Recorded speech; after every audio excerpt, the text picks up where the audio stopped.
And if you came to the Sunbelt Expo and came into Gate 1, which is the main gate, what you'll find first is a special place that's just brand new. It's the Georgia Department of Agriculture and the Georgia Farm Bureau that came together to establish this Georgia Agriculture Building.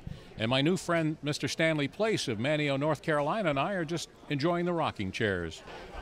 The official ribbon cutting for the new building was held on the first morning of Sunbelt Expo, and ironically, neither the Agriculture Commissioner nor the GFB President were able to attend. Middle Georgia Vice President Robert Fountain represented Farm Bureau. This is a great location. It's here at one of the main entrances.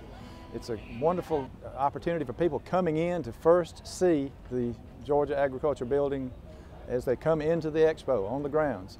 Billy Skaggs, Georgia Department of Agriculture Chief Operating Officer, thought the transformation from a former storage building to an exhibit building was well done. It's better than I ever expected. Inside the building has a rough sawn siding on the inside of the walls. We wanted it to look kind of like a barn on the inside of the building. I think we achieved that. We also have a demonstration kitchen. We have an antique tractor in the building. We're trying to promote our new Georgia Grown logo and certainly all the great things, the services that Farm Bureau provides. So I think people are going to learn a lot, and they're going to have a good time while they're doing it. The Georgia Farm Bureau has been at Sunbelt Expo every year, but using a temporary tent each year.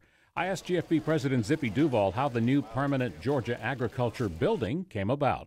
Well, the Commissioner of Agriculture, Gary Black, is a good friend of mine, and he became Commissioner, and we got talking about how we could showcase agriculture, and this is one of the ideas that surfaced, and it was offered to us from the Expo organization, and it's just been a great partnership. And what kind of things will people see when they come in?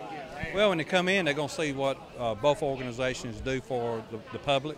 We're in there showing off our member services and the activities around being the legislative arm for agriculture.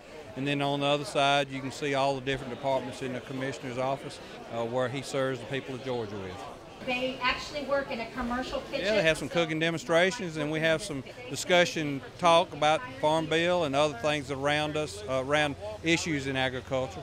One new attraction in the Georgia Agriculture Building is an interactive farm game that teaches kids about farming. We have the kiosk that we got from American Farm Bureau that does the My American Farm, and children can come in and put their hands on it, and we're inviting teachers to come by and look at it because it's a great teaching tool to teach our youth about what agriculture is in their communities and what it means to their families and what it means to America's economy. I had to ask President Duval how long he'd been coming to Sunbelt Expo and what he liked best. Well, I've been coming a long time. When I was in the dairy business before I was president, this was one of the events in the fall that you tried to get to and spend one day down here. I would say I've probably been every year for the last 20 years anyway. It's always a good time. There's a lot of good people here. You always see a lot of your old friends, and then you see the new technology that comes out over the last year. A lot of times, though, it feels like going to a candy store without any money, though, because you see so many things that you want and could use, but then you got to go back home and figure out how it works on your farm and whether or not it'll pay for itself.